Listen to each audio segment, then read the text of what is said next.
আলাইহিস সালাম এবং বিনিয়ামিনকে ইয়াকুব আলাইহিস সালাম মহব্বত করতেন বেশি, মহব্বত করতেন বেশি, কারণ তারা একেবারে ছোট। ইউসুফ আলাইহিস সালামের যে ভাইগুলো ছিল তারা বড়, ইউসুফ এবং তার ভাই বিনিয়ামিন ছোট। তো ইয়াকুব আলাইহিস সালাম এই দুইজন সন্তানকে একটু মহব্বত বেশি করতেন, ভালোবাসতেন, তাদের তুলনায় একটু ভালোবেসে বাসতেন। তো তাদের এটা সহ্য হতো না, তারা সহ্য হতো না। তারা বলল কি, আহাব্বু লা ইউসুফু ওয়া হুয়া আহাব্বু ইলা আবিনা মিন্না, আমাদের থেকে তাদেরকে মহব্বত বেশি করা হয়, তাদেরকে মহব্বত বেশি করে। অথচ নাহনু উসবাতুন, অথচ আমরা হলাম একটা সারিবদ্ধ দল, আমরা হলাম একটা, কারণ বাকি ভাইগুলো একসাথে থাকতো, বাকি ভাইগুলো একসাথে মাঠে চলতো, একসাথে চলাফেরা সবকিছু একসাথে করতো, তারা একটা সারিবদ্ধ দল ছিল। তারা বলতেছে আমরা এমন একটা দল হয়ে আমাদেরকে মহব্বত, আমরা শক্তিশালী, আমরা শক্তিশালী, আমাদেরকে মহব্বত করে না, বরং ইউসুফ কি করে মহব্বত করে। ইন্না আবানা লাফি দালালিম মুবিন, তারা বলতেছে আমাদের পিতা ইয়াকুব উনি বিদ্যাকৃতি আছে। এরপরে তারা যখন এই ফন্দি ফন্দি আন্দোলন শুরু করলো, اقتلوا يوسف وابتلوه وارضى يحلو لكم وجه أبيكم وتكونوا من بعده قوما صالحين।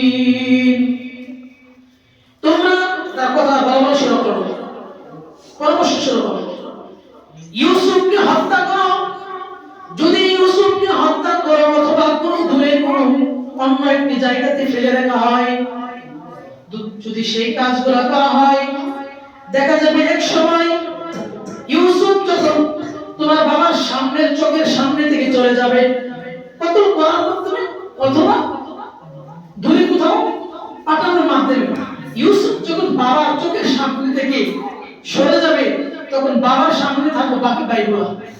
তাদের সিদ্ধান্ত কি, বাবার সামনে থাকবো বাকি ভাইগুলো। তো ভাইগুলোর নজরে কি, বাবার নজরে বাকি ভাইগুলো পড়বে, থাকবে সবসময়, তখন তাদেরকে ভালোবাসবে, এটা তারা বলাবলি শুরু করবে। এবং কি হবে, ওয়াজহু আবিকুম, তাদের কাছে কি হয়ে যাবে, ভালো হয়ে যাবে, বাবার চোখের দৃষ্টিতে তারা ভালো হয়ে যাবে। এরপরে কি হবে, বাদে কওমান সালিহিন, অতঃপর তোমরা ভালো হয়ে যাবে, কারণ একদিন দুদিন গেলে বাবা তোমাদের কি করবে, ভালোবাসা শুরু করবে। এই হলো তাদের পরিকল্পনা। এখন তাদেরকে তারা বলাবলি শুরু করলো, পরামর্শ শুরু করলো কিভাবে হত্যা করা যায়, কিভাবে হত্যা করা যায়, এক একজনে এক এক পরামর্শ।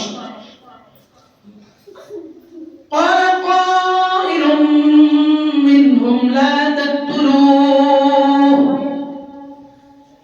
تقتلوا يوسف وألقوه في غيابات الجب يلتقطه بعض السيارات إن كنتم فاعلين।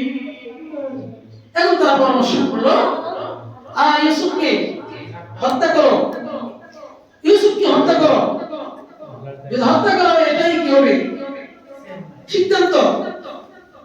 এবং তাকে আবিকুম قال قائل منهم لا تقتلوا, এর মধ্য থেকে একজন বলা হলো না না, তাকে হত্যা করা যাবে না, তাকে হত্যা করার দরকার নাই, বরং তাকে যদি কিছু করতে চাও তাহলে তাকে কি করো, ওয়াইবাতিল জুবিয়াত তাকিনু বা'দ সাইরাত ইন কুনতুম ফাইলিন, যদি তাকে কোনো কিছু করতে চাও তাহলে তাকে একটা কূপের নিচে, দূর কোনো কূপের নিচে কি করো, নিক্ষেপ করো, দূর কোনো কূপের নিচে নিক্ষেপ করো। কি হবে, নিক্ষেপ করে বা'দ সাইরাত ইন কুনতুম ফাইলিন, এই কূপের আশপাশ দিয়ে পথচারী যাত্রী মুসাফির যারা যায় তারা কি করবে, কূপ থেকে যখন পানি নিতে আসবে তারা নিয়ে চলে যাবে। তারা কি করবে? নিয়ে চলে যাবে। এরপরে তারা আবার বাবার কাছে গেছে। তারা আবার বাবার কাছে গিয়ে বলতেছে, ক্বালু ইয়া আবানা মা লাকা লা তা'মান্না আলা ইউসুফা ওয়া ইন্না লাহু লানাসিহুন। বাবা, ইউসুফকে আমাদের কাছে দেন না। পরামর্শ করার পর আমার কাছে, বাবার কাছে, ইউসুফকে আমাদের কাছে দেন না। ইউসুফ তো আমাদের এই ভাই, আমরা তার কি করবো? হেফাজত করবো, আমাদের সাথে সে কি করবে? খেলাধুলা করবে, আমরা তার দেখাশোনা করবো। এরপরে বাবার কাছ থেকে তারা কাকুতি মিনতি করে নিয়ে চলে যাওয়ার পর যখন কি করলো, ওই বাবা কি করে দিছিল? বলছিল, ক্বালা ইন্নী লা ইহযুনুনি আন তাযহাবু বিহি ওয়া আখাফু আন ইয়াকুলা যিবু ওয়া আনতুম আনহু গাফিলুন। বাবা বলতেছে, তাকে নিয়ে যাওয়া এটা আমাকে ব্যথিত করতেছে, এটা আমাকে ব্যথিত করতেছে। বরং তাকে ছেড়ে দেওয়া, ইউসুফকে তোমাদের সাথে ছেড়ে দেওয়া আমার অন্তরকে ব্যথিত করতেছে। বরং আমি ভয় পাচ্ছি। এমনকি ভয় পাচ্ছি কি, আখাফু আইয়াকুলা যিবু, তাকে নেকড়ে বা কি করবে? খেয়ে ফেলবে। ওয়া আনতুম আনহু গাফিলুন, বরং তোমরা তোমাদের কাজে ব্যস্ত থাকবে, তোমরা গাফিল উদাসীন থাকবে, তারা কি করবে না? খবর রাখবে।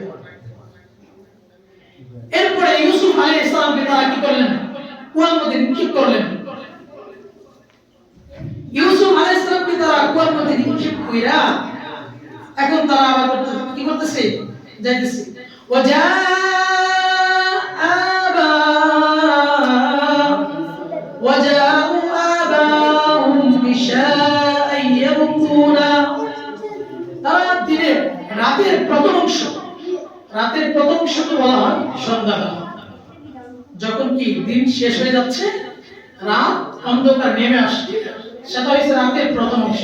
সেই রাতের প্রথম অংশে তারা কি করতেছে? কান্না করতেছে। ওয়াজাউ আবাহুম বিশাআন ইয়াবকুনা। তারা কান্না বা কান্না মাখা চোখে, কান্না মাখা মুখে তার বাবার কাছে গেল।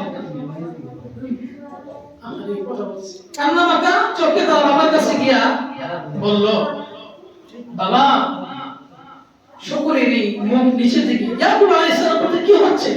তোমাদের সাথে ইউসুফ কোথায়? তোমাদের সাথে ইউসুফ কোথায়? এখন তো আর কেউ কথা বলে, এখন কথা বলে।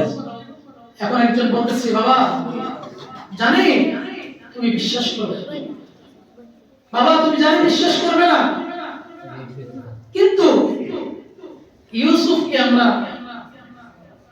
খেলা আমাদের আসবাবপত্রের কাছে রাইখা গেছিলাম খেলতে, এমন সময় কি করছে? নেকড়ে ইউসুফকে খেয়ে ফেলছে। বাবা আপনি যেটাই বলেছিলেন পূর্বে, তার একটা ইয়া পাইছে, এখন বুঝতে পারছে না? ওই যে বাপ বলে ছিল যে ইউসুফ নেকড়ে খেয়ে ফেলবে, তো তারা এই কথাটা একটা কি বানাইছে? একটা পয়েন্ট দিয়েছে যে, বাবা আপনি তো বলেছিলেন যে ইউসুফকে কি করবে? নেকড়ে খেয়ে ফেলবে। আপনি যেটা বলেছেন আসলে সেটাই হয়েছে। ইউসুফ আলাইহিস সালাম অন্তর ব্যথিত হয়ে গেল, কান্না মাখা হয়ে গেল। এখন বলতেছে, বাবা দেখেন আর কি করব? এই ইউসুফকে যে খাইছে, প্রমাণ টিকানোর জন্য ইউসুফকে যে খাইছে, দেখেন ইউসুফের জামাটা এরা করছে কি? একটা বকরি জবাই কইরা এই বকরির রক্তটা ইউসুফ আলাইহিস সালামের জামার মধ্যে কি করছে? লেপন করছে, লেপ দিছে। লেপ দিয়া এই জামাটা ইয়াকুব আলাইহিস সালামের সামনে নিয়ে পেশ করলেন। এটা লয়ে গেছেন, নিয়ে ইয়াকুব আলাইহিস সালামের কাছে নিয়ে দিলেন। দেখেন বাবা, যে নেকড়ে খাইছে রক্ত।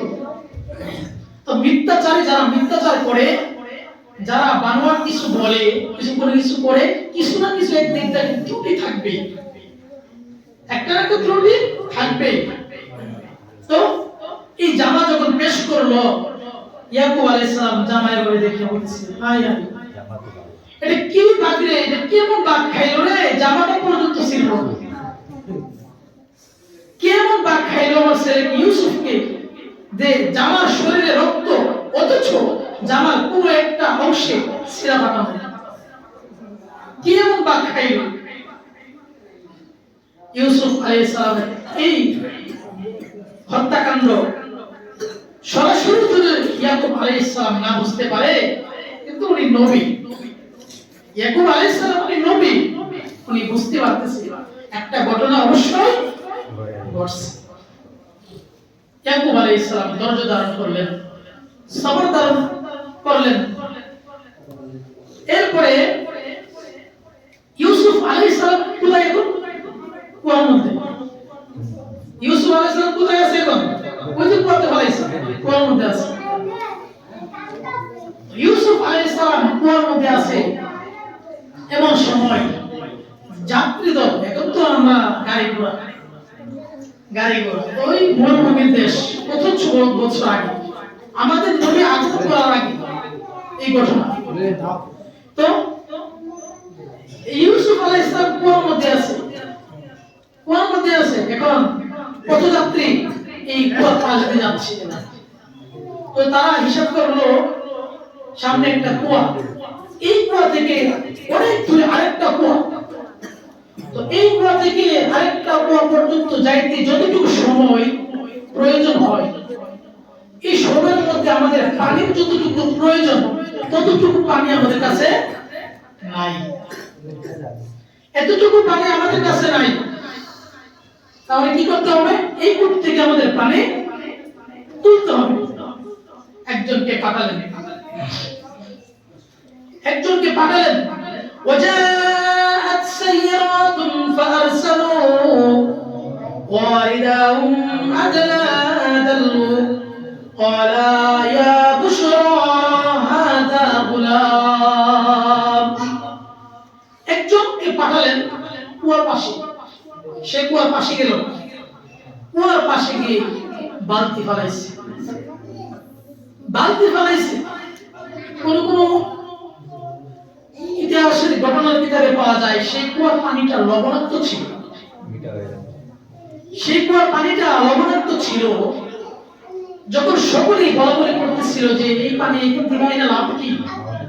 না আমাদের উটগুলোকে খাওয়ানো যাবে, না আমরাই খেতে পারবো লবণাক্ত পানি।